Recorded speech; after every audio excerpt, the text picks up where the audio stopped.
A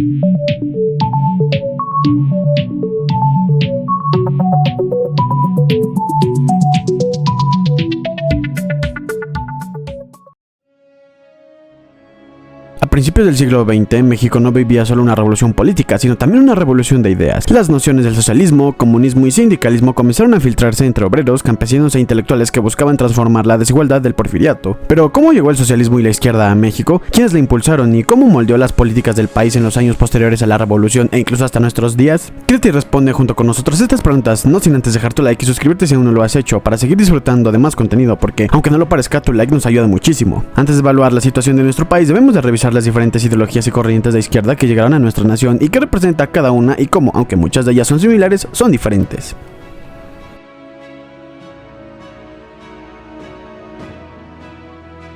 La izquierda es una corriente política y social que busca la igualdad entre las personas, la justicia social y la defensa de los derechos de los trabajadores y los grupos más desfavorecidos. Tradicionalmente, la izquierda ha promovido la intervención del Estado en la economía para reducir la desigualdad y garantizar servicios públicos como salud, educación y vivienda. El término izquierda nace durante la Revolución Francesa de 1789. En la Asamblea Nacional, los diputados que defendían al pueblo y las reformas sociales se sentaban a la izquierda del presidente, mientras que los que apoyaban al rey y al orden tradicional se sentaban a la derecha. Con el tiempo, la izquierda se fue identificando con tendencias socialistas y comunistas, ya que estos movimientos ponían al trabajador y a la igualdad económica en el centro de sus propuestas. En la actualidad, además, parte de la izquierda se asocia con ideologías contemporáneas como la llamada cultura woke, que enfatiza temas de diversidad, derechos de minorías y justicia social. Además, es común que movimientos de izquierda muestren solidaridad con pueblos considerados oprimidos o en situaciones de desigualdad geopolítica, planteando un postulado de lucha de clases, de oprimidos contra opresores. No obstante, a lo largo de la historia, la izquierda también ha sido tergiversada o utilizada para intereses personales, de partidos o de gobiernos, alejándose en ocasiones de sus principios originales de igualdad y justicia social. Incluso dentro de la izquierda moderna, que combina elementos tradicionales con posturas contemporáneas como lo woke, se observan contradicciones. Muchos simpatizantes definen figuras como Marx, el Che Guevara o Salvador Allende, quienes en su época sostuvieron discursos e ideas contra la comunidad LGBT, por ejemplo.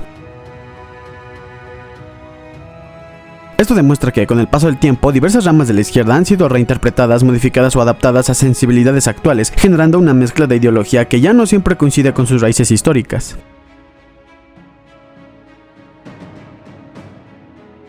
El marxismo es una corriente filosófica, económica y política basada en las ideas de Karl Marx y Friedrich Engels. Su objetivo principal es analizar cómo funciona la sociedad capitalista y proponer una alternativa donde no existan clases sociales, buscando la igualdad económica y social. El marxismo sostiene que la historia humana es una lucha de clases entre quienes poseen los medios de producción, la burguesía, y quienes solo poseen la fuerza del trabajo, el proletariado, y que esta lucha terminará cuando se elimine la propiedad privada de esos medios y se construya una sociedad comunista. El marxismo entonces surgió en el siglo XIX durante la Revolución Industrial en Europa, especialmente en Alemania, Inglaterra y Francia. En ese contexto, las condiciones laborales eran muy duras, largas jornadas, salarios bajos y explotación infantil. Marx y Engels observaron estas desigualdades y trataron de explicar científicamente por qué ocurrían.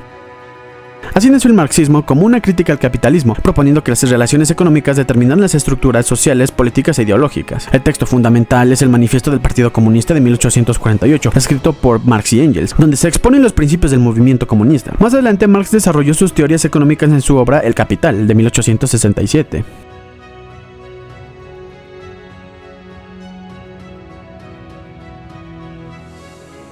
El socialismo es una doctrina económica, política y social que busca lograr una mayor igualdad entre las personas, eliminando las grandes diferencias entre ricos y pobres. Propone que los medios de producción como fábricas, tierras, bancos o recursos naturales no deben de pertenecer a individuos privados, sino al Estado, a cooperativas o a la comunidad, para que los beneficiarios se repartan de forma más justa.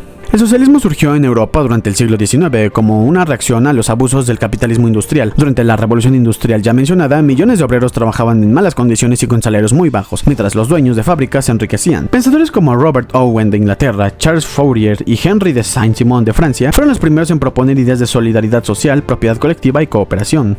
Más tarde, Karl Marx y Friedrich Engels desarrollaron una visión más radical del socialismo científico, que se consideraba una etapa previa al comunismo. Esto es crucial para entender el movimiento obrero.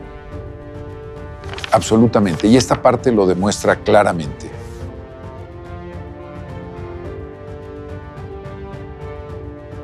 El comunismo es una idea política, ideológica, económica y social que busca una sociedad sin clases sociales, sin propiedad privada y sin Estado, donde todos los bienes sean compartidos y cada persona trabaje según sus capacidades y reciba según sus necesidades. Es, según Marx, la etapa final del desarrollo social después del socialismo, en la que la igualdad sería total y ya no habría explotación de unos sobre otros. El comunismo surge también en el siglo XIX, principalmente con las ideas de los ya mencionados Marx y Engels. En su obra El Manifiesto del Partido Comunista se planteó que la historia humana es una lucha de clases y que el capitalismo debería ser reemplazado por un sistema donde los trabajadores controlaran la producción. El comunismo se desarrolló como una respuesta a las injusticias del capitalismo industrial, proponiendo una alternativa basada en la desigualdad total.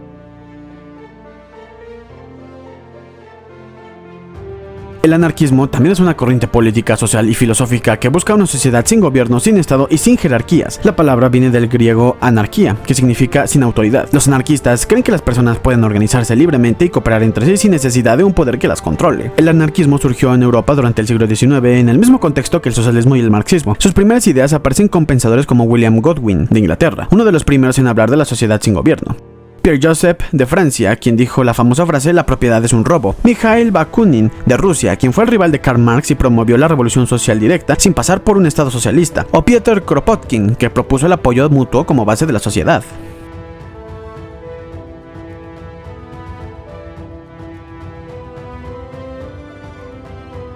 El agrarismo también es una corriente política, social y económica que defiende los derechos del campesino y promueve la reforma agraria, es decir, la redistribución de la tierra para que quienes la trabajen sean sus verdaderos dueños. Su objetivo principal es acabar con el latifundismo, la concentración de tierras en pocas manos y lograr justicia social en el campo. El agrarismo surgió en el siglo XIX y principios del siglo XX, especialmente en países con grandes desigualdades rurales como México y Rusia. En estos lugares los campesinos vivían en condiciones precarias mientras unas pocas familias o hacendados controlaban enormes extensiones de tierra. Algunos de los fundamentos son el reparto justo de la tierra, la propiedad colectiva o ejidal, la protección del campesino y trabajador agrícola, la producción orientada al bienestar social y no solo al lucro, y la autonomía de las comunidades rurales. El obrerismo es la corriente política y social que pone al obrero, el trabajador industrial o el asalariado, en el centro de la vida política, económica y social del país. Afirma que los trabajadores son la fuerza fundamental de la sociedad y que sus intereses deben de ser la base de las decisiones del Estado y de los movimientos políticos. El obrerismo surge durante la misma revolución industrial del siglo XIX, cuando millones de personas empezaron a trabajar en fábricas en condiciones duras. Los primeros movimientos obreros, sindicatos y partidos de izquierda, tanto socialistas como marxistas, lo incorporaron como base de su ideología. El sindicalismo es un movimiento que busca organizar a los trabajadores en sindicatos para defender sus derechos, mejorar sus condiciones laborales y negociar colectivamente con los empleadores. El sindicalismo nace en la misma revolución industrial de Europa, cuando los obreros trabajaban en condiciones durísimas. Al principio los patrones y gobiernos prohibían los sindicatos, pero con el tiempo se volvieron legales y fundamentales para mejorar las condiciones laborales.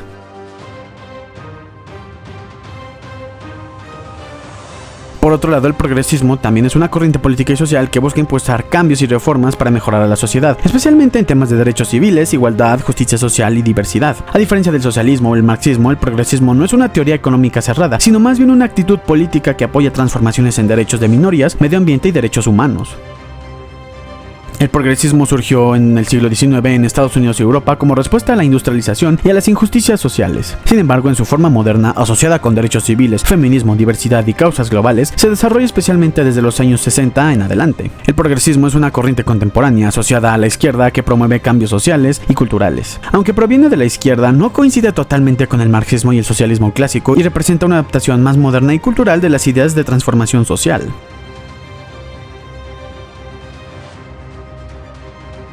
Finalmente, el comunalismo es una de las corrientes políticas y sociales más importantes, ya que propone organizar la sociedad a partir de comunas autónomas, democráticas y autosuficientes, donde las decisiones se toman de manera directa, sin jerarquías estatales tradicionales. Es una ideología que busca que el poder esté en manos de las comunidades locales y no del Estado central, y que estas comunidades se coordinen entre sí mediante federaciones. El comunalismo moderno fue formulado por el pensador estadounidense Murray Bookchin en el siglo XX, combinando ideas anarquistas, ecologistas y socialistas libertarias, que básicamente es una filosofía política que combina el socialismo con la defensa de las libertades individuales.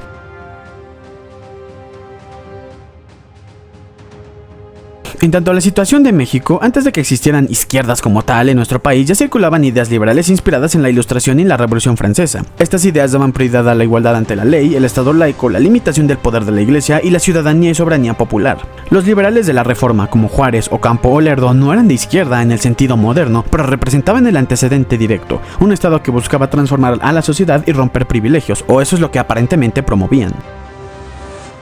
Las ideas socialistas llegaron a México a finales del siglo XIX, traídas por exiliados europeos y por mexicanos que conocieron estos movimientos en el extranjero. Ya durante el Porfiriato surgieron las primeras organizaciones obreras influenciadas por el marxismo y el anarquismo. Durante el Porfiriato, México se modernizó, atrajo inversión extranjera, llegaron avances como la electricidad, el tren, el telégrafo, la radio o el automóvil, pero también nuestro país se hirvió ideológicamente. La desigualdad enorme, las condiciones laborales durísimas y la intensa conexión con el mundo industrial crearon el terreno perfecto para que el socialismo, el anarquismo, comunismo, sindicalismo y obrerismo entraran al país.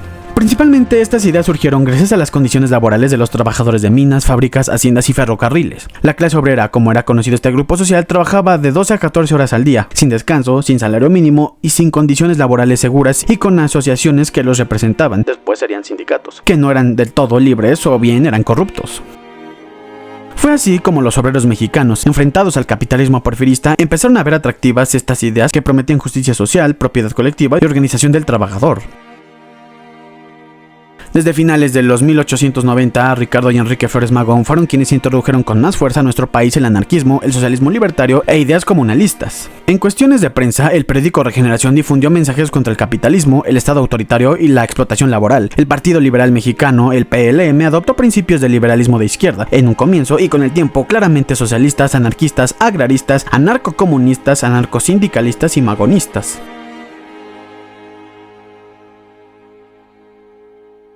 El magonismo entonces es una corriente social, política y revolucionaria mexicana de inicios del siglo XX, inspirada y liderada principalmente por los hermanos Ricardo, Enrique y Jesús Flores Magón. Se considera una de las raíces más importantes del anarquismo mexicano y un precursor ideológico de la Revolución Mexicana. Si bien el origen inicial del magonismo puede rastrearse a un rencor personal y familiar, ya que Teodoro Flores Magón inculcó a sus hijos un profundo resentimiento contra Porfirio Díaz por no reconocer su participación en la batalla del 2 de abril de 1867, este sentimiento se transformó en una lucha política y periodística sistemática. Desde revueltas estudiantiles en 1892 hasta la fundación de periódicos opositores como el ya mencionado Regeneración y El Hijo del Aguizote, los hermanos Flores Magón sufrieron cárcel, supervisión de sus publicaciones y finalmente el exilio en 1904. Sin embargo, su movimiento trascendió el mero odio a Díaz. Desarrolló una crítica lúcida y avanzada al régimen, con planteamientos revolucionarios o en lo económico, social y político que ni el maderismo ni el constitucionalismo carrancista lograron igualar, convirtiéndose así en la vanguardia ideológica más radical de la Revolución Mexicana y, ciertamente, en un movimiento anarquista que no llegó a más allá de los periódicos y las protestas. Las huelgas de Cananea de 1906 y de Río Blanco de 1907 fueron el prólogo sangriento de la Revolución Mexicana y el catalizador de la izquierda en el país. Estas masacres, donde el régimen porfirista reprimió a obreros en defensa del capital extranjero, demostraron que las demandas sociales no tendrían vía pacífica, radicalizando el movimiento obrero. La represión convirtió luchas laborales en símbolos políticos de conciencia de clase, concentrándolas con el anarcosindicalismo magonista y legitimando la lucha revolucionaria. Así, sembraron la semilla de la organización obrera independiente y el mito fundacional de que la justicia social en México solo lograría enfrentándose al Estado y al capital, principio que definiría la izquierda mexicana del siglo XX.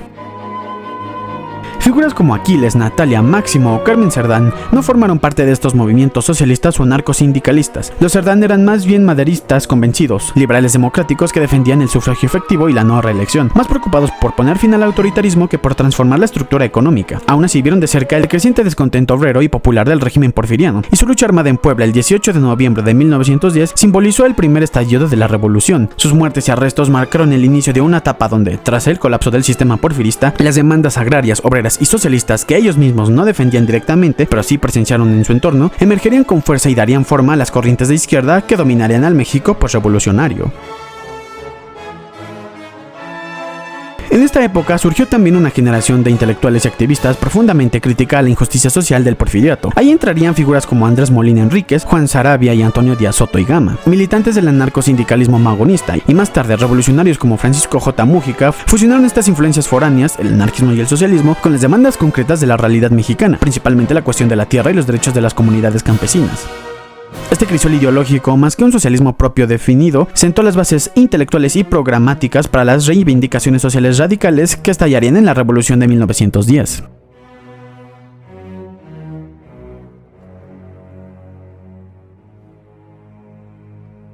La Revolución Mexicana estalló oficialmente el 20 de noviembre de 1910, con el grito de sufragio efectivo no reelección de Francisco I. Madero, pero sus causas profundas incluyen una pugna geopolítica decisiva entre México y Estados Unidos. El contexto clave fue la entrevista Díaz-Crillman de 1908, donde el presidente Porfirio Díaz declaró que México estaba listo para la democracia y que no se reelegiría, desatando la carrera sucesoria. Sin embargo, tras bambalinas, la reunión entre Díaz y el presidente de Estados Unidos William Howard Taft de 1909, en El Paso, Texas y Ciudad Juárez, reveló las verdaderas presiones. Estados Unidos exigía concesiones estratégicas que Díaz se negó a otorgar completamente. Entre estas concesiones se encontraban el frenar la construcción del canal seco de Tehuantepec, devaluar el peso para beneficiar a inversionistas estadounidenses, permitir una base aérea y militar en Baja California para proyectar poder en el Pacífico e Hispanoamérica, dar preferencias exclusivas a consorcios estadounidenses sobre europeos y cortar la compra de armas del Imperio Alemán. Al resistirse a estas exigencias, Díaz perdió el apoyo crucial de Washington. Así, cuando Madero lanzó su rebelión, Estados Unidos permitió el tráfico de armas a los rebeldes, facilitó su financiamiento y brindó cobertura diplomática. La revolución, aunque genuinamente alimentada por agravios sociales internos, como la desigualdad, el latifundismo y la represión, fue también catalizada por un cálculo geopolítico estadounidense para derrocar a un régimen que había dejado de ser funcional a sus intereses expansionistas en la era del Canal de Panamá y la rivalidad con potencias europeas.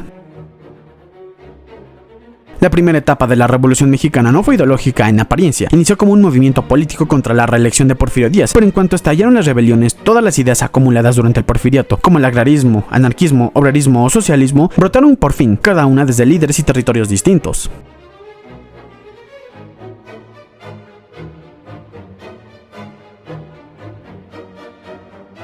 Francisco I. Madero no era socialista ni revolucionario radical. Provenía de una de las familias más ricas de México. Su familia era terrateniente, banquera e industrial, lo cual marcó una distancia abismal con la realidad del pueblo mexicano. Gran parte de su vida la pasó estudiando en el extranjero como Francia y Estados Unidos y administrando negocios familiares, por lo que no conoció de cerca la explotación en haciendas, fábricas o minas. Su visión se limitaba a una democracia idealizada, sin entender la urgencia de la justicia social agraria y laboral que demandaban los campesinos y obreros de México. Su llamado a la revolución tuvo orígenes espirituales más que sociales. En sus escritos y cartas, Madero afirmó que fueron los fantasmas de Benito Juárez y de su propio hermano fallecido quienes, en sesiones espiritistas, le ordenaron iniciar la lucha armada contra Díaz. Ello refleja que su motivación era más mística y moral que ideológica o del análisis socioeconómico. Políticamente, muchos lo consideraron un títere de Estados Unidos, ya que tras la fallida reunión de Díaz-Taft, Washington permitió que Madero, quien vivió exiliado en San Antonio, Texas, organizara desde allí la rebelión, con financiamiento y tráfico de armas tolerado por las autoridades estadounidenses. Además, Madero era masón, como gran parte de la élite liberal del siglo XIX, y espiritista convencido, lo cual contrastaba con el perfil de un líder popular arraigado a las luchas materiales del pueblo. El maderismo surgiría entonces para permitir que el pueblo eligiera libremente a sus gobernantes, de ahí su lema, sufragio efectivo no reelección. A diferencia del zapatismo o el anarquismo, el maderismo no buscaba grandes reformas sociales, se enfocaba más en la transición política que en cambios radicales económicos o agrarios. De ahí que se estableciera el Plan de San Luis, denunciaba la reelección de Díaz, llamaba al levantamiento armado prometiendo elecciones libres y hablaba de restituir algunas tierras pero sin un proyecto profundo. Esto luego decepcionaría a Zapata. Finalmente, la lucha armada comenzó en Puebla.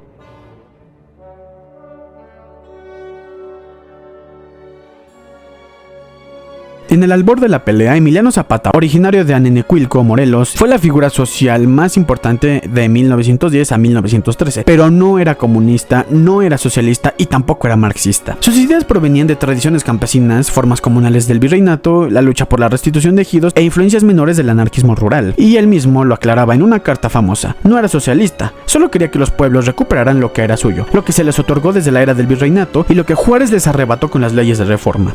El plan de Ayala de 1911 en teoría debía ser la verdadera bomba social. En teoría. Este documento fue el primer programa social radical de la Revolución Mexicana, mucho antes del constitucionalismo. Propuso la restitución inmediata de las tierras arrebatadas, expropiación de 1/3 de las haciendas con indemnizaciones y si los hacendados se negaban, expropiación total sin pago. Esto mostraba una idea agrarista fuerte, sin llegar al comunismo, pero desafiando directamente a la estructura capitalista y latifundista del porfiriato. De ahí proviene el movimiento que se denominó zapatismo, que se convirtió en un movimiento político, social y militar, adoptando guerrillas campesinas, controlando Morelos durante años, implementando autonomías locales y repartiendo tierras durante la lucha, donde también tuvo luchas constantes con figuras como Madero, Huerta o Carranza. El zapatismo influyó profundamente en el México del siglo XX, por ejemplo, en la Constitución de 1917, donde especialmente se hizo el artículo 27 sobre sobre tierras ejidales. Influyó también en el nacimiento del movimiento indígena y campesino y modificó radicalmente la identidad social y política del sur de México. Incluso sirvió de inspiración para el EZLN, el Ejército Zapatista de Liberación Nacional de 1994, aunque ese es un zapatismo moderno, no idéntico al de 1910, aunque eso se abordará más adelante. Aunque su causa fue profunda e influyente en el discurso nacional, el zapatismo tuvo un alcance territorial limitado. Se concentró casi por completo en Morelos, y solo de manera esporádica, ya que se extendió a zonas de Puebla, Guerrero y el Estado de México. Nunca llegó a convertirse en un movimiento de control nacional, ni tuvo presencia más allá del centro-sur del país. Su fuerza real estaba en la base del campesino local, en su conocimiento del terreno y en la defensa de las tierras de los pueblos de Morelos.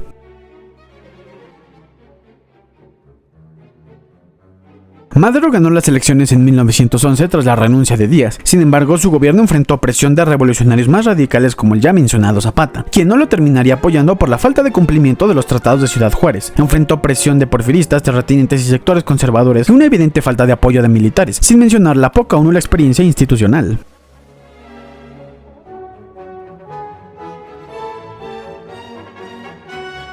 Tras el golpe de Huerta de 1913, la revolución entró en su etapa más ideológica. Los distintos proyectos sociales, como campesinos, obreros e intelectuales, ahora sí chocaron frontalmente y dieron forma a lo que sería la izquierda mexicana del siglo XX. Con la llegada de Victoriano Huerta al poder, algunas de las demandas de diferentes sectores fueron escuchadas. Más allá del discurso oficialista que tacha a Huerta de villano, se suele omitir que en 1913, mediante decreto presidencial, estableció el descanso dominical con goce de sueldo para los trabajadores. También trató de expropiar la industria petrolera, impulsó la educación pública en zonas indígenas, así como impulsó una reforma agraria. También en 1914 se creó la Secretaría de Agricultura y Colonización. Venustiano Carranza, desde el Plan de Guadalupe, no era socialista ni marxista. Su pensamiento era más bien liberal y reformista. De hecho, Venustiano Carranza no fue luchador por la democracia, impulsado por ideales propios, sino un caudillo regional movido por el cálculo político y el resentimiento personal. Su levantamiento inicial contra Porfirio Díaz en 1910 tuvo un origen concreto y mezquino. Díaz le negó la gubernatura de Coahuila, favoreciendo a un rival, lo que hirió profundamente su ambición y orgullo. Fue este capricho frustrado, más que una convicción democrática, lo que llevó a Carranza a unirse tardíamente al maderismo, donde vio una oportunidad para recuperar poder e influencia. Su postura siempre fue legalista y conservadora, defendiendo el orden constitucional como herramienta para mantener el control de las élites. Este mismo interés personal y ambición definió su rebelión contra Victoriano Huerta en 1913. Carranza no se alzó principalmente por el asesinato de Madero, con quien tenía una relación tensa, sino porque Huerta representaba una amenaza directa a su poder en Coahuila y a su proyecto de liderazgo nacional. Bajo la bandera de constitucionalismo, Carranza buscó centralizar el mandato en su persona, combatiendo tanto a Huerta como, más tarde, a los sectores revolucionarios radicales de Villa y Zapata, a quienes consideraba elementos desordenados. Su lucha fue en esencia la de un patriarca regional defendiendo y expandiendo su esfera de poder, utilizando la retórica de la ley y la institución para enmascarar sus ambiciones personales y el proyecto de una nueva élite gobernante bajo su mando. Pero al avanzar del movimiento constitucionalista hubo una presión enorme por incorporar demandas sociales. Dentro del constitucionalismo brillaron Molina Enríquez y el ya mencionado Francisco J. Mújica, donde ambos fueron fundamentales. Mújica fue quizá la mente más socialista dentro del carrancismo. Defendía la reforma agraria con reparto masivo, creía en la intervención del Estado en la economía, impulsaba educación social y defendía derechos obreros avanzados, lo que no provocó que existiera un socialismo Mújica, pero sus ideas ya representaban el núcleo socialista revolucionario del constitucionalismo.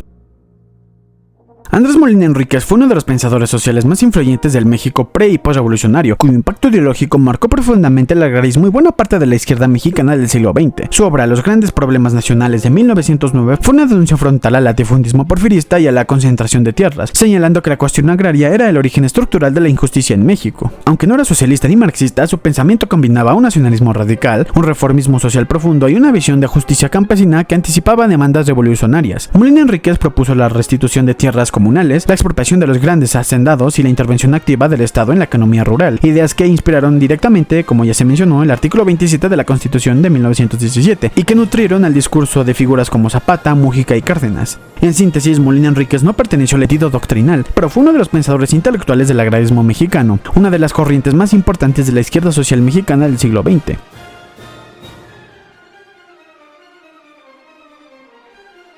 Álvaro Obregón entendió mejor que Carranza la importancia del apoyo obrero. Por eso pactó con la Casa del Obrero Mundial, la COM, el primer gran núcleo anarquista y obrero del país. La Casa del Obrero Mundial fue la primera gran central obrera moderna de México y uno de los proyectos sindicales más importantes de la Revolución Mexicana. Funcionó principalmente entre 1912 y 1916 en la Ciudad de México como centro sindical, espacio educativo editorial, lugar de reuniones, coordinador de huelgas y referente obrero a nivel nacional. Era, en pocas palabras, el corazón del movimiento obrero urbano en plena revolución. La COM estaba profundamente influida por el anarcosindicalismo, en especial por las ideas del sindicalismo revolucionario francés, el CGT, del anarquismo español y del pensamiento magonista del Partido Liberal Mexicano. Se fundó en la Ciudad de México en 1912 en un ambiente de efervescencia obrera posterior al porfiriato. En 1915, la COM hizo algo polémico. Firmó un pacto con el gobierno constitucionalista de Venustiano Carranza para apoyarlo militarmente contra los ejércitos campesinos de Villa y Zapata. Ahí nacieron los batallones rojos, grupos armados obreros que combatieron del lado carrancista. Esto dividió al movimiento obrero y dañó su credibilidad entre sectores populares, sobre todo campesinos. Fueron milicias obreras leales al constitucionalismo. Sus funciones eran diversas, como combatir villistas y zapatistas, proteger fábricas y ferrocarriles y asegurar el funcionamiento industrial. Ello fue uno de los momentos más polémicos de la izquierda obrera mexicana, porque se alinearon con un estado burgués, combatieron a revolucionarios populares y perdieron autonomía. Después de que Carranza triunfara, ya no necesitó más de los servicios de la COM. En 1916, durante una huelga general, el gobierno reprimió a la organización cerrando la casa, arrestando líderes, militarizando servicios públicos y desarticulando sindicatos de oposición. Así la COM prácticamente desapareció.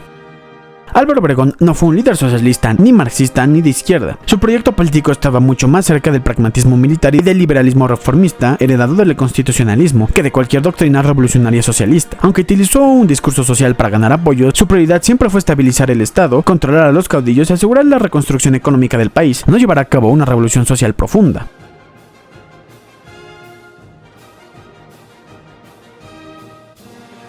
Con la caída de Huerta y el ascenso de Carranza se establecería un Congreso Constituyente para crear y redactar una nueva constitución, la Constitución de 1917. Esta no era marxista, no era socialista y no era comunista, pero sí fue la primera en incorporar postulados sociales revolucionarios, gracias al ala radical encabezada por Mújica y otros grupos sociales que tuvieron voz y voto al momento de la redacción, como grupos agrarios, obreros, mineros y ferrocarrileros. Algunos artículos clave de la Constitución fueron el artículo 27, el de la propiedad de la nación sobre las tierras del subsuelo, base de la reforma agraria y el nacionalismo económico, el 123, que promovía derechos laborales avanzadísimos a nivel mundial y para la época, ya que no existían en un documento a nivel constitucional, el artículo 3 sobre la educación laica, gratuita y universal, y la regulación del capital nacional. Con esto nacería el constitucionalismo social mexicano, que sería el ADN de la izquierda institucional mexicana y, ciertamente, contraparte a la izquierda radical o anarquista de la nación.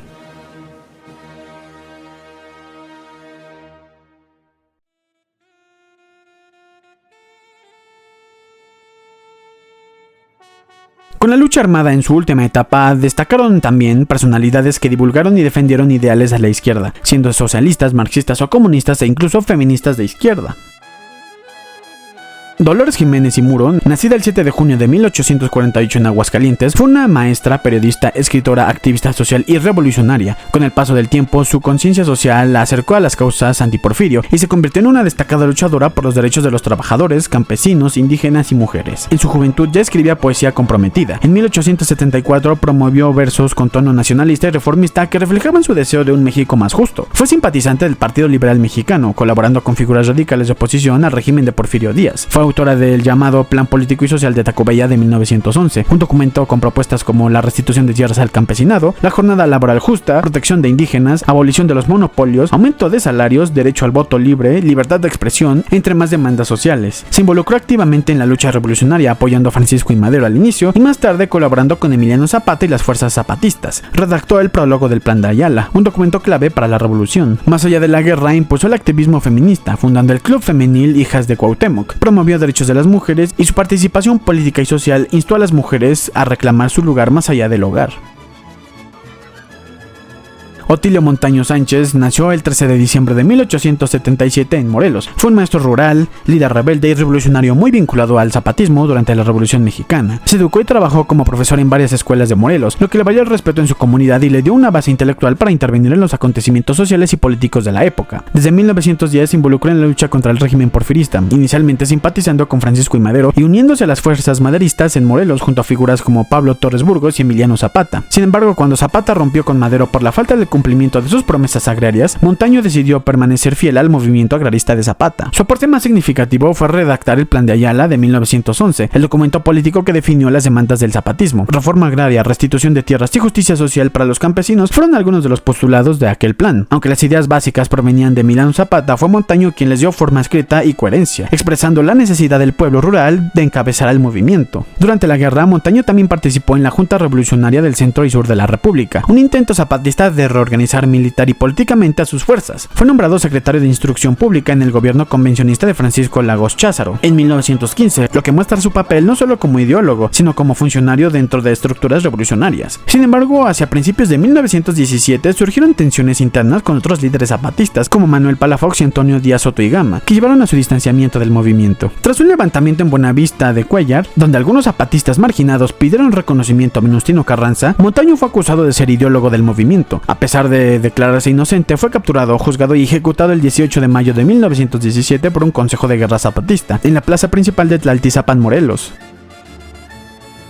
Juana Belén Gutiérrez de Mendoza nació el 27 de enero de 1875. Fue una maestra, periodista, feminista, anarquista, sufragista y activista social mexicana, cuya vida y obra estuvieron profundamente marcados por la lucha contra la dictadura de Porfirio Díaz y por las causas sociales que emergieron en la Revolución Mexicana. Juana Belén participó activamente en los eventos revolucionarios tanto desde la prensa como desde la acción directa. Apoyó al movimiento revolucionario que buscaba la caída de Porfirio Díaz y, con sus escritos, difundió ideas de justicia social. Colaboró también en la elaboración del Plan de Ayala, el documento del zapatismo. Por su apoyo a Emiliano Zapata y su causa, fue encarcelada por el gobierno de Carranza en 1916, lo que muestra que su compromiso revolucionario la llevó a confrontar incluso a las facciones oficialistas tras la primera convención. Zapata a su vez la nombró coronel del Regimiento Victoria, iniciando una participación reconocida y respetada de las fuerzas zapatistas. Juana Belén no solo destacó por su acción en la revolución, sino también por sus ideas políticas radicales. Fue influenciada por autores anarquistas como Bakunin y Kropotkin, lo que la llevó a adoptar posturas anarcosindicalistas con enfoque en la movilización de obreros y campesinos. Fue una de las primeras mujeres en México en exigir derechos políticos y sociales para las mujeres, incluyendo el derecho al voto y mejorando las condiciones laborales. Participó en organizaciones feministas como el Club Político Femenil Amigas del Pueblo y otros grupos que buscaban la emancipación femenina. Juana Belén continuó activamente en la política. Fundó revistas y publicaciones como El Desmonte, orientados a la vida política y social del país. En 1924 publicó Por la Tierra y por la Raza, donde articuló su visión por la justicia social y los derechos de los pueblos indígenas. En los años 30 promovió el pensamiento feminista en obras como La República Femenina, lo que la planteaba en la liberación femenina no solo desde la igualdad formal, sino desde el potencial creador propio de las mujeres. Juana Belén terminó su vida dedicada a la educación, activismo y escritura, aunque con recursos limitados, y dejó un legado duradero en la historia de la Revolución Mexicana y el feminismo de México.